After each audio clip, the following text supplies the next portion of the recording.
The message arrived at Earth Central Command at exactly 3:17 p.m. Earth Standard Time. Admiral Lisa Morgan sat perfectly still as she read it, her face showing nothing while her mind raced. The Galactic Council, after 15 years of human membership, had voted to expel Earth and all human colonies from their organization, effective immediately. "They can't do this," said Dr. Alex Winters, his voice breaking the silence that had fallen over the command center. "There are procedures, protocols." "They just did," Lisa replied. She stood up slowly, her uniform crisp despite the 18-hour shift she had been working. "Get me Captain Powell, now." The large screen at the front of the command center flickered to life.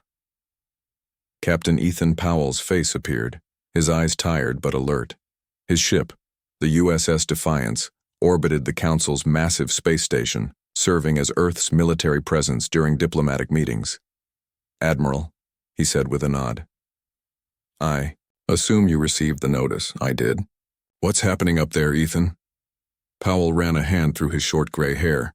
"It's chaos. Council security forces are escorting our diplomats to their ships. They've given us 6 hours to clear Council space completely." "On what grounds?"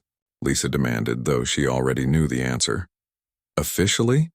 They're citing disruptive tendencies and evolutionary immaturity. Unofficially, it's because I brought evidence of their resource manipulation to the assembly floor yesterday."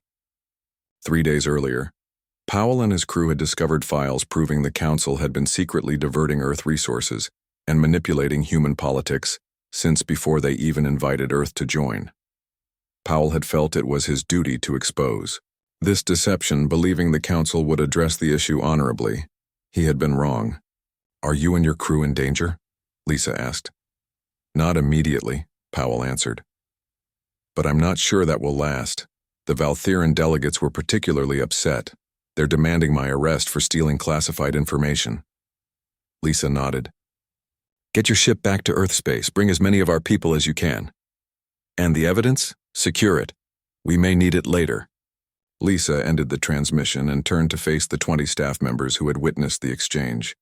"Send emergency recall orders to all human ships in Council space. Activate defense protocols for all colonies. And get me the President." Commander Samantha Reeves approached Lisa's station. Sam had served with Lisa for nearly 8 years, and few people knew the Admiral's mind better. "They planned this," Sam said quietly.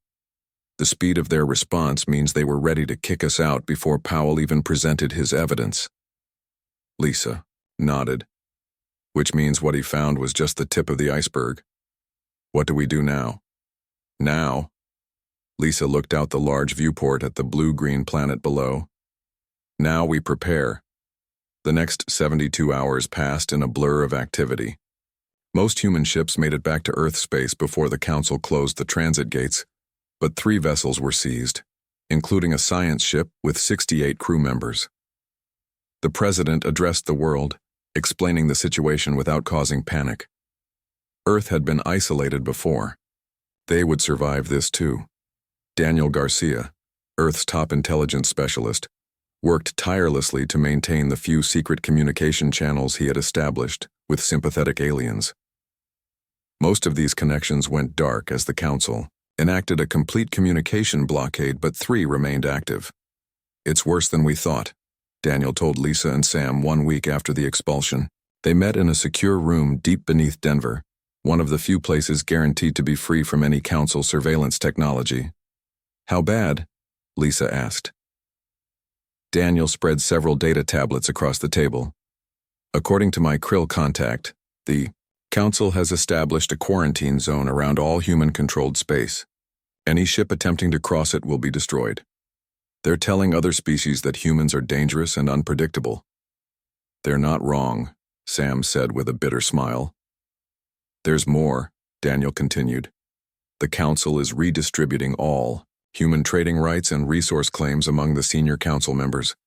They're erasing us from the galactic economy." Lisa studied the information. "And the crews of our seized ships?" Daniel looked down. "Being held for rehabilitation." "My contact doesn't know what that means, but it doesn't sound good. Can we get them back through diplomatic channels?" Dr. Winters asked.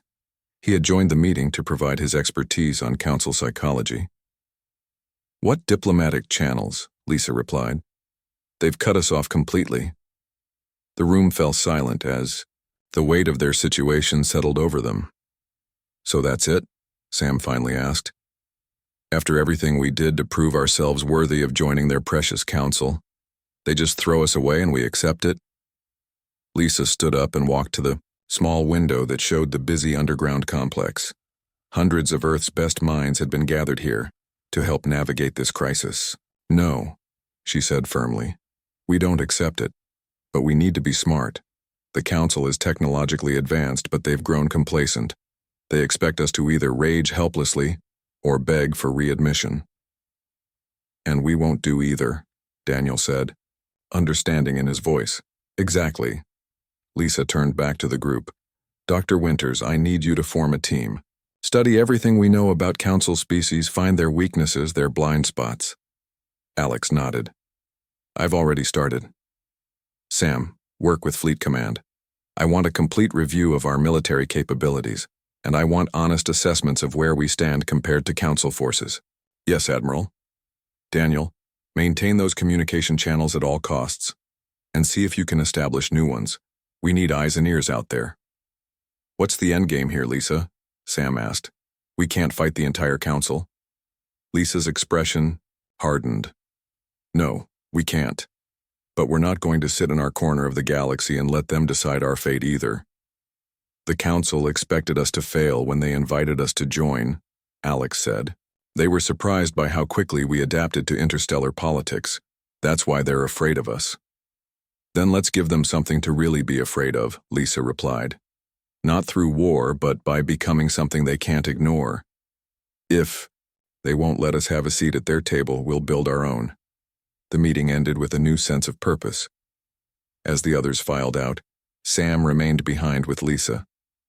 "You know this won't be quick," Sam said. "We're talking years, maybe decades." Lisa nodded. "I know. But humans are patient when we need to be. And stubborn. Very stubborn." Outside the window, the underground complex hummed with activity as Earth prepared for its new reality. Isolated but not defeated, expelled but not broken. The path back to the stars would be long, but Lisa Morgan was certain of one thing.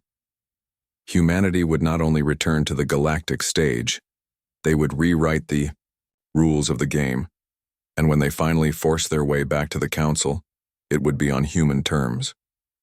20 years passed since humanity's expulsion from the Galactic Council. Earth and its colonies had changed in ways the Council never expected. Dr. Alex Winters stood in his laboratory beneath the Olympus Mons research facility on Mars, watching as his test subject interfaced with the neural sync prototype. The young woman sat perfectly still, eyes closed, while her mind controlled the complex simulation running on screens around the room. "Incredible," said a voice behind him.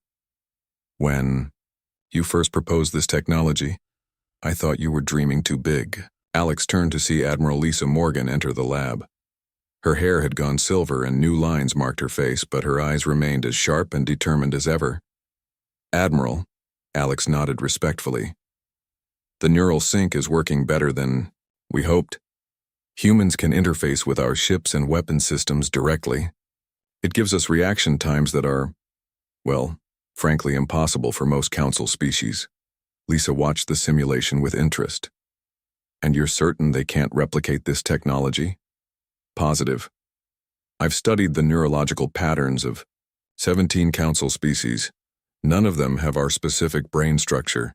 It's the one area where human biology is actually superior." A small smile crossed Lisa's face. "The council thought isolating us would keep us weak. Instead, they freed us from their technology restrictions." "Their mistake," Alex agreed. "How many ships have been outfitted with the neural sync system?" 53, so far. Commander Reeves is overseeing the installation on the rest of the fleet." Alex nodded. The neural sync was just one of many technological leaps humans had achieved during their isolation. Without council restrictions on research and development, humanity had advanced faster in 20 years than in the previous century. How are the talks with the Kaltari progressing? Alex asked as they left the testing area.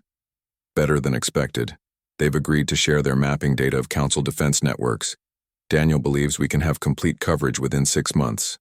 The Kaltari were not Council members. The bear-like aliens had been denied membership centuries ago and harbored deep resentment toward Council leadership. Commander Samantha Reeves had made first contact with them 3 years earlier, laying the groundwork for what was becoming a valuable alliance. And Operation Doorstep? Alex asked quietly. Lisa's expression grew serious. We're getting close. That's actually why I'm here. They entered a secure conference room where Sam Reeves and Daniel Garcia were waiting. Sam now wore the insignia of a fleet commander, having earned rapid promotions for her work establishing relations with non-council species.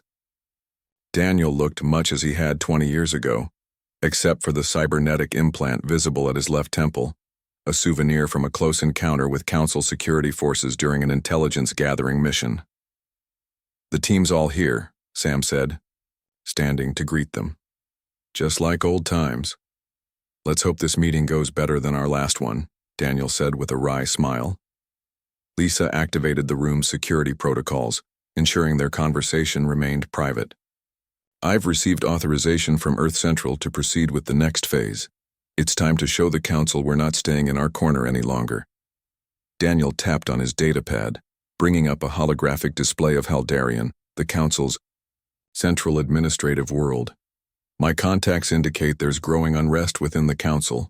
Several member species have begun questioning the leadership's decisions, particularly regarding humanity's expulsion. Is that why they've increased patrols along the quarantine boundary? Sam asked. Partially, Daniel nodded. But they're also dealing with internal problems. Resources that used to come from human space are becoming scarce. Trade disputes have increased by 70% in the last 5 years. Lisa studied the hologram. Do we have anyone on the inside who might help us? Actually, yes. Daniel adjusted the display to show a Talarian, a tall, thin alien with iridescent skin, Council member Zorax. He opposed our expulsion 20 years ago and has been quietly gathering evidence of corruption among the Council leadership ever since. Can we trust him? Sam asked skeptically. As much as we can trust any Council member, Daniel replied. He has his own reasons for wanting change. Alex leaned forward. What exactly are we planning here? The neural sync technology is impressive, but we still can't match the Council's combined military strength. Lisa smiled. We don't need to. Sam, explain the Kaltari intelligence. Sam stood and changed the hologram to display what looked like a network of energy conduits. The Council's communication and defense systems rely on quantum entanglement relays. Very secure, nearly impossible to hack, unless you have physical access to the relay nodes. Which we now know the locations of, Daniel added. So we're planning a sabotage mission? Alex asked. Not sabotage, Lisa corrected. Infiltration. We plant our own quantum communication nodes that allow us to access their networks without detection. We gather intelligence, learn their weaknesses, and most importantly, spread truth throughout Council space. What truth? Alex asked. Daniel answered. The truth about how the Council leadership has been manipulating not just humans but dozens of species for centuries. The Kaltari weren't the only ones denied advancement to preserve the power balance. And while we're doing this, Sam continued, we position our new fleet at strategic points along Council trade routes. When the moment is right, we make our presence known. This is a huge risk, Alex said. If we're caught, we've been planning this for 20 years, Lisa said firmly. Every detail has been considered. The neural sync technology gives us advantages they can't anticipate. The question is, are we ready to take this step? The room fell silent as each person considered the implications. They had all dedicated their lives to this moment, working tirelessly to give humanity a chance to reclaim its place among the stars, not as supplicants, but as equals. Who leads the infiltration team? Sam finally asked. You do, Lisa replied. You've worked closest with the Kaltari and understand their intelligence better than anyone. Sam nodded, accepting the responsibility. When do we leave? 3 weeks. That gives us time to complete the final neural sync installations and brief your team. What about Council Member Zorax? Daniel asked. Should we attempt contact before the mission? Lisa considered this. No, it's too risky. If he's genuine in his desire to help, he'll recognize our actions for what they are when the time comes. As the meeting concluded, each member felt the weight of 20 years of preparation settling on their shoulders. The path ahead was dangerous, but the alternative, remaining forever isolated in their small corner of the galaxy, was unacceptable. Later that evening, Lisa stood alone on the observation deck of the Mars facility, looking up at the stars. Somewhere out there, the Council continued their deliberations, believing humans safely contained and eventually forgotten. They never understood us, she said softly to herself. We don't stay down. We don't give up. A new ship drifted into view above the Martian surface, the flagship of humanity's new fleet. Unlike the bulky vessels of 20 years ago, this ship was sleek, built with technology the Council had never seen. Its name was painted along the hull, Perseverance. Lisa smiled at the sight. The Council had expelled humanity, thinking that was the end of the story. They were about to discover it was only the beginning. Commander Samantha Reeves stood perfectly still as the alien security drone passed by her position. The stealth suit she wore bent light around her body, making her nearly invisible. Nearly, but not completely. If the drone came within 2 meters, its sensors might detect her. The drone hovered for a moment, then continued its patrol route through the massive corridors of Haldarian, the Council's central administrative world. Sam let out a silent breath and touched the communication device at her throat. Checkpoint 4 clear, she whispered. Copy that, came Ryan Kelly's voice in her ear. Ryan was one of the 5 team members Sam had brought on this mission.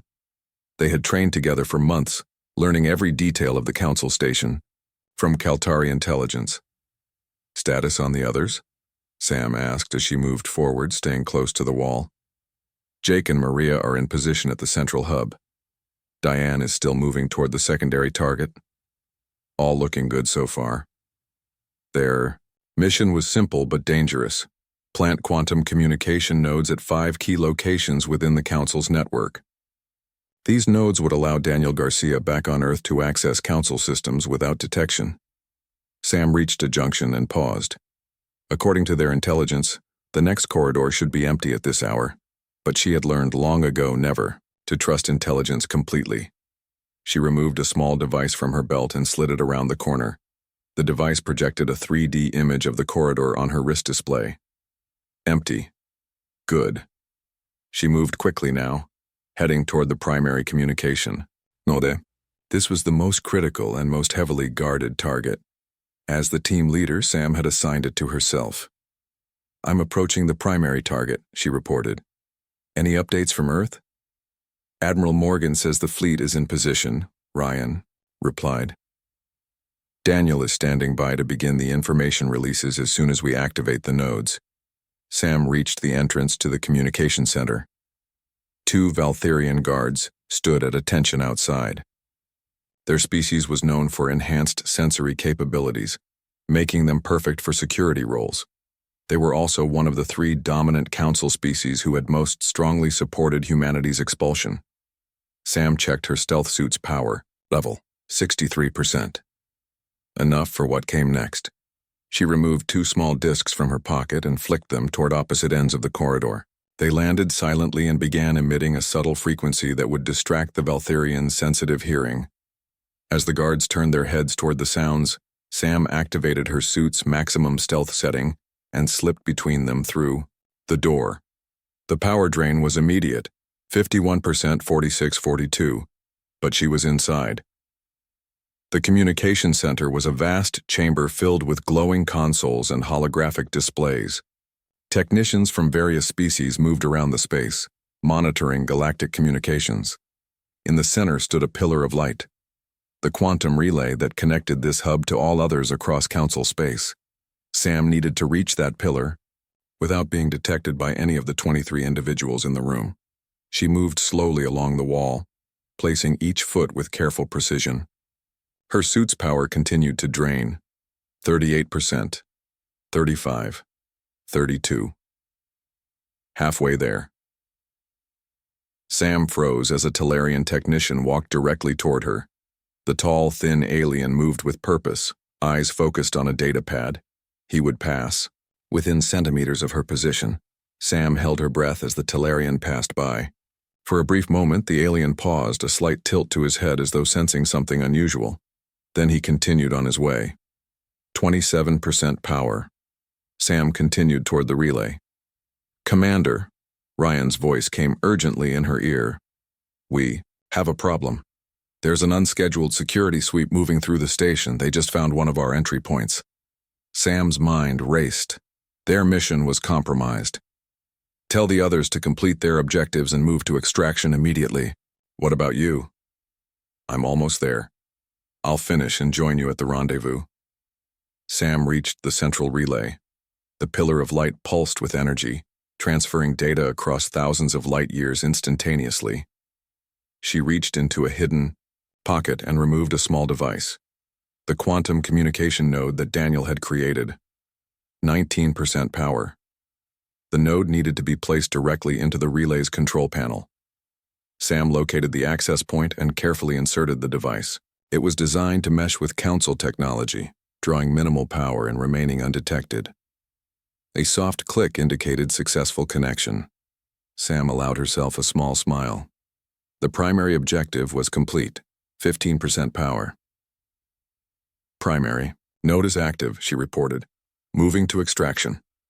Then the alarms began to sound. "Commander!" Ryan's voice was urgent. "They've captured Diane. The entire station is going on lockdown." Sam cursed under her breath. Their carefully planned mission was falling apart. "Status on Jake and Maria?" "They completed their objectives and are moving to extraction. But all exits will be sealed in 3 minutes." Sam made a quick decision. "New plan. Get to the ship with Jake and Maria. I'll find Diane and meet you at the secondary extraction point." "But that's an order, Lieutenant." Sam adjusted her stealth. Suit settings to conserve the remaining power. 11%. It would have to be enough. She moved quickly through the communication center as technicians rushed to respond to the alarms. No one noticed the slight shimmer in the air as she slipped back into the corridor. The guards were gone, likely joining the search for intruders. Sam consulted her wrist display for Diane's last known location, the detention area on level 7. She would need to descend 4 levels in a station now on full alert. 8% power. As Sam reached the central lift shaft, she encountered a scene of confusion. Council security forces were deploying throughout the station, and civilians were being directed to secure areas. Among the security forces, Sam spotted a tall Talarian giving orders. She paused, studying him more closely. The markings on his uniform indicated high rank. Could this be Council member Zorax, the Talarian that Daniel had identified as a potential ally? There was no way to be certain, and no time to investigate. Sam needed to reach Diane before they began interrogation. Human neural patterns were distinctive, and if they discovered the neural sync technology, it would compromise everything. 6% power. Sam bypassed the main lifts and located a maintenance shaft. It would be a difficult climb, but less likely to be guarded. As she pulled herself into the narrow passage, her communication device activated. "Commander," Ryan's voice came through, strained with tension. "We've reached the ship, but they're searching all vessels in the docking bay. We can't launch without detection." "Hold position," Sam ordered. "I'm still moving to retrieve Diane." "There's something else," Ryan continued.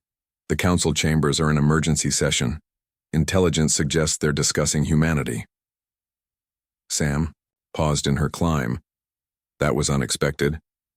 Why would the council suddenly be discussing humans after 20 years of enforced silence? The answer came in her next communication. Not from Ryan, but from Admiral Morgan herself. "Commander Reeves," Lisa's voice was clear despite the vast distance it had traveled. "Daniel's team has begun the information releases. The evidence of council manipulation is spreading across all networks. Several member species are demanding explanations. The timing is unfortunate, Admiral. Sam replied as she continued her descent. Our mission has been compromised. Unfortunate or perfect, Lisa replied. The Council's attention is divided. Their security forces are responding to both your intrusion and the political crisis. This may create the opportunity we need. For what? For humanity's return to be witnessed by all. The fleet is moving into position. If you can get your team out safely, do it. If not, be prepared for a very public rescue. Sam reached the access point to level 7, 3% power remaining in her stealth suit. Understood, Admiral, she said. I'll get my people out. As she prepared to enter the detention level, Sam couldn't help but feel that 20 years of careful planning had suddenly accelerated into something unpredictable. The infiltration had become a confrontation, and now the entire galaxy would be watching. Admiral Lisa Morgan stood on the bridge of the Perseverance, her gaze fixed on the tactical display. 12 human ships had taken position at key locations throughout Council space. Each vessel represented the pinnacle of human innovation, sleek, powerful, and equipped with technology that had evolved beyond Council standards during humanity's isolation. All ships report ready, Admiral, said her first officer, Lieutenant Eric Foster. Neural sync systems at full capacity, Lisa nodded. Status of Commander Reeves's team? Still on Haldarian. Our intelligence suggests Diane Wells is being held in the Central Detention Facility. Commander Reeves is attempting a rescue, but the station is on full lockdown. Lisa considered her options. The original plan had called for a gradual revelation of humanity's return, carefully managing the political fallout. But with Reeves's team compromised and Daniel's information already spreading across Council networks, they needed to accelerate their timeline. Signal the fleet, she ordered. Execute Phase 3. Eric relayed the command, and across Council space, 12 human ships simultaneously deactivated their stealth systems. On Haldarian, the Council's emergency session descended into chaos as reports flooded in of human vessels appearing at critical locations throughout their territory. The central display in the Council chamber showed the positions of these ships, near major trade hubs, defense installations, and communication relays. Council member Zorax, a tall, thin Talarian, watched his colleagues react with shock and outrage. Unlike them, he had long suspected this day would come. The humans had been treated unjustly, and 20 years was a long time for a species known for its resourcefulness to prepare. Order defense forces to engage immediately, demanded High Counselor Vex, a Valtherian whose species had led the push for humanity's expulsion. These humans dare to invade our space? Our defense forces report they are unable to target the human vessels, replied the security chief. Their systems are experiencing unprecedented interference. Daniel Garcia, working from his command center on Earth, smiled as reports of his handiwork reached him. The quantum communication nodes planted by Reeves's team had given him access to Council defense networks. He wasn't disabling their weapons, merely confusing their targeting systems. How is this possible? Vex demanded. Human technology was primitive compared to ours. Zorax stepped forward. Perhaps we should consider what they have been doing during their isolation. We removed our restrictions on their development when we expelled them. Are you defending these primitives, Zorax? Vex growled. I am suggesting we assess the situation realistically, Zorax replied calmly. They have positioned ships at 12 critical locations simultaneously.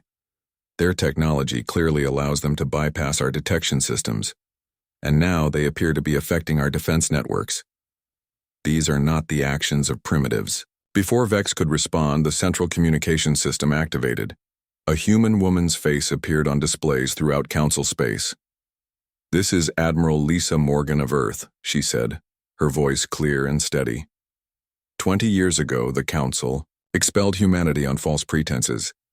Today we are returning to the table, this time as equals. In the detention area of Haldarian Station, Sam Reeves had just located Diane Wells. The young lieutenant was being held in a high-security cell, guarded by 3 Valtherian officers. Sam's stealth suit was completely drained, forcing her to rely on more traditional infiltration methods. She had just disabled 2 of the guards when Admiral Morgan's broadcast began playing on every screen in the facility. The remaining guard turned in surprise, giving Sam the opening she needed to render him unconscious. "Your timing is impressive, Admiral," Sam muttered as she accessed the cell controls. Diane looked up as the door slid open. "Commander, I thought for sure we were compromised." "We were," Sam replied, helping Diane to her feet. "But apparently that's now part of the plan. Can you walk?" Diane nodded. "They questioned me, but I revealed nothing. What's happening?" "The Admiral is making our presence known," Sam said as they moved quickly through the corridor. "We need to reach the others." Throughout Council space, reactions to humanity's sudden appearance varied widely. Some species, particularly those who had benefited most from humanity's expulsion, demanded immediate military action. Others, especially those who had seen evidence of the Council leadership's manipulations in Daniel's information releases, urged caution. On the Perseverance, Lisa continued her address. "We do not come seeking revenge for past injustices. We come seeking a new relationship based on mutual respect and honest cooperation." "They're responding, Admiral," Eric reported. "Multiple Council species are requesting direct communication." Lisa nodded. "Open channels to any who wish to speak, but maintain our defensive posture." The first to respond was Council member Zorax. His tall form appeared on the main screen. "Admiral Morgan, I am Zorax of the Talarian Confederation. Your actions today are unprecedented." "As was our expulsion 20 years ago," Lisa replied calmly.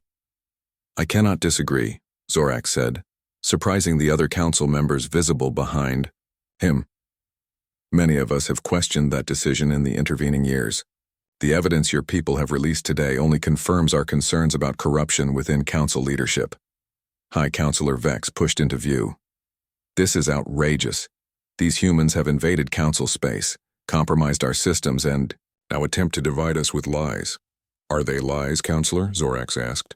"The documents show your signature on resource appropriation orders dating back before humanity's admission to the Council. Perhaps you should explain that before we discuss the humans' actions." The Council chamber erupted into arguments. Lisa watched with satisfaction as 20 years of carefully gathered evidence did its work, exposing the corruption that had festered within the Council leadership. "Admiral," Eric said urgently, "we're detecting multiple ships leaving Haldarian. One appears to be Commander Reeves's extraction vessel, but it's being pursued by Council security forces." Lisa straightened. "Move our ships into intercept position. No firing unless fired upon." "The Council forces are charging weapons," Eric reported. "Open a direct channel to those vessels," Lisa ordered. When the connection was established, Lisa spoke with quiet authority. "Council security vessels, this is Admiral Morgan. The ship you are pursuing contains Earth citizens who were unjustly detained. We will protect our people. I strongly suggest you stand down." There was a tense pause before the Council vessels reduced speed and powered down their weapons. On their screens, they could see 3 human ships had moved to surround, them appearing seemingly from nowhere. "A wise decision," Lisa said. "Please inform your leadership that we will be sending representatives to discuss the terms of humanity's return to the Council." Back in the Council chamber, Zorax watched as the political landscape shifted minute by minute. Several Council species were now openly calling for investigations into the leadership's past decisions. Others were demanding to know how humans had advanced so rapidly during their isolation. "We cannot simply allow them to dictate terms," Vex insisted, his authority clearly waning as more evidence of his corruption emerged. "I believe, Counselor," Zorax replied, "that we are well past the point of dictating anything to the humans. They have demonstrated both technological superiority and remarkable restraint. They could have attacked us. Instead, they ask only for honest dialogue." The debate continued for hours as reports came in from across Council space. Human ships maintained their positions but took no hostile actions. The information releases continued, revealing decades of manipulation by the Council leadership. On the Perseverance, Lisa received a communication from Sam Reeves. "My team is secure, Admiral," Sam reported. "All objectives accomplished." "Well done, Commander," Lisa replied, Return to the fleet. It seems we're about to enter negotiations. Negotiations? Sam asked, surprised. I thought we were forcing our way back in. Lisa smiled. Sometimes the most effective force isn't military power, but the truth. The Council is fracturing from within based on the evidence we provided. As Sam's ship safely rejoined the fleet, Lisa prepared for the next phase. 20 years of planning, building, and waiting were coming to fruition. Humanity wasn't just returning to the galactic stage. They were reshaping it. 3 days after humanity's dramatic return to Council space, Dr. Alex Winters stepped onto the grand floor of the Council chambers. As Earth's chief diplomatic representative, he had been chosen to speak at the emergency assembly that would determine humanity's future relationship with galactic civilization. The chamber was unlike anything he had seen 20 years ago. Then humans had been given seats at the far edges, barely visible to the Council leadership. Now Alex walked to the central speaking position, where all 217 species could see him clearly. Council member Zorax had arranged this hearing despite fierce opposition from High Counselor Vex and his allies. But their influence had weakened considerably as Daniel Garcia continued to release evidence of their manipulation and corruption. The Assembly recognizes Dr. Alex Winters of Earth, Zorax announced, his voice carrying across the vast chamber. Alex looked out at the gathered representatives. Some faces showed curiosity, others wariness, and a few displayed open hostility. He took a deep breath and began. 20 years ago, I stood in this chamber as a junior scientist, watching as humanity was expelled from this council. I listened, as we were labeled immature, disruptive, and unworthy of galactic citizenship. Today, I return not to demand apologies, but to offer a path forward.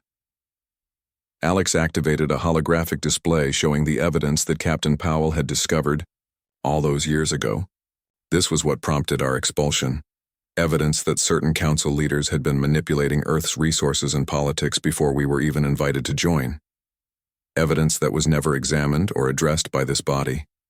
Murmurs spread through the chamber as representatives from dozens of worlds viewed the information. Many had only seen fragments of this data in Daniel's recent releases. Instead of addressing this corruption, Alex continued, those implicated chose to silence the messenger. Humanity was expelled, our ships were seized, and our people were isolated behind a quarantine zone. High Counselor Vex rose from his seat.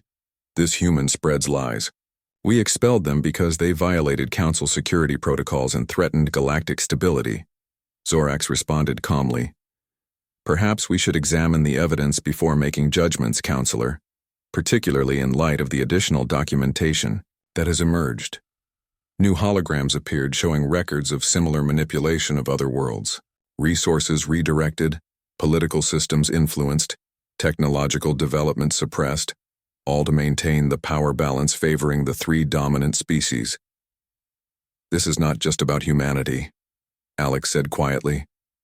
This pattern of manipulation has affected many worlds represented in this chamber. We spent 20 years uncovering this evidence, not just for our sake, but for all species who have been kept from their full potential. A representative from the Kaltari delegation stood. The evidence confirms what we have suspected for centuries. Our application for council membership was rejected 7 times without explanation. Now we see why. Other representatives began to speak up, sharing similar experiences. The chamber grew louder as more species realized how the council leadership had restricted their advancement to preserve the existing power structure. Vex and his allies attempted to regain control of the assembly, but they were overwhelmed by the growing chorus of demands for investigation and reform. Aboard the Perseverance, Admiral Lisa Morgan watched the proceedings with Commander Samantha Reeves and Daniel Garcia at her side. It's working better than we anticipated, Sam observed. I thought we'd face more resistance. People respond to truth, Lisa replied. Even aliens. Once they see the evidence, it's hard to deny. Daniel nodded. The neural sync technology helped too. The fact that we developed something they can't replicate has made them realize we're not just primitives to be controlled. On the council floor, Alex continued his presentation, now showing detailed plans for a reformed galactic governance structure. Humanity does not seek to simply rejoin the old system. We propose a new council, one with transparency protections, shared technological development, and safeguards against manipulation by any species. Zorak studied the proposal with interest. This is remarkably comprehensive. Your people developed this during your isolation? We had 20 years to think about what went wrong, Alex replied with a slight smile. And how to fix it. The assembly debated the proposal for hours. Some representatives, particularly those from the dominant species, resisted the changes. But many more, especially those who had seen evidence of their own manipulation, supported the reforms. As the debate continued, Vex made one final attempt to turn the tide. These humans come with fancy ships and technology, making demands and exposing so-called corruption. But what happens if we refuse? Will they attack? Show their true violent nature? Alex met the councilor's gaze steadily. If the council rejects reform and chooses to continue a system of manipulation and control, humanity will not attack. We will simply leave. We will take our technology, our resources, and our alliances with the Kaltari and others who seek fair treatment, and we will form our own cooperative. We would prefer a united galaxy, but we will not participate in an unjust one. The chamber fell silent as representatives considered this alternative, a galaxy divided, with human innovation and resources no longer available to council worlds. Zorax broke the silence. I move that we vote on the human proposal for reform. The vote took place over the next hour as each representative recorded their position. When the results were announced, the reforms had passed by a significant margin. The old council leadership was removed, pending investigation into their past actions. A transitional committee was established to implement the new structure, with representatives from 12 species including humanity. 1 week later, Admiral Lisa Morgan stood with Dr. Alex Winters, Commander Samantha Reeves, and Daniel Garcia on the observation deck of the new Earth Embassy on Haldarian. Through the large windows, they watched ships from dozens of worlds moving through space, no longer separated by quarantine zones or artificial restrictions. I never thought we'd actually succeed, Daniel admitted. 20 years ago, when we were kicked out, it seemed impossible that we'd ever return, let alone change the entire system. It wasn't just us, Lisa said. We provided the catalyst, but the desire for change was already there. Too many species had been held back for too long. Sam looked out at the stars. What happens now? We've spent 20 years planning this moment. What do we do next? Alex smiled. Now we build something better. The neural sync technology is already being adapted to help other species. Cultural exchange programs are starting. We have a chance to create the future we always wanted. Lisa touched a small memorial plaque on the wall. It bore the name of Captain Ethan Powell, whose discovery had started them on this long journey. He had not lived to see humanity's return, having died 10 years earlier, but his courage had set everything in motion. He would be proud, she said quietly. Not just that we came back, but how we did it. Outside the window, a new ship drifted into view. Unlike the sleek, aggressive lines of the vessels they had used to force their return, this one was designed for exploration and diplomacy. Its name was painted along the hull: Cooperation. The humans stood together in silence, watching as the ship moved toward the stars, carrying representatives from Earth and a dozen other worlds on the first joint mission of the new Council era. Humanity had been expelled from the Council and had forced their way back in. But in doing so, they had created something greater than what had come before, a true partnership of equals, ready to face the galaxy together.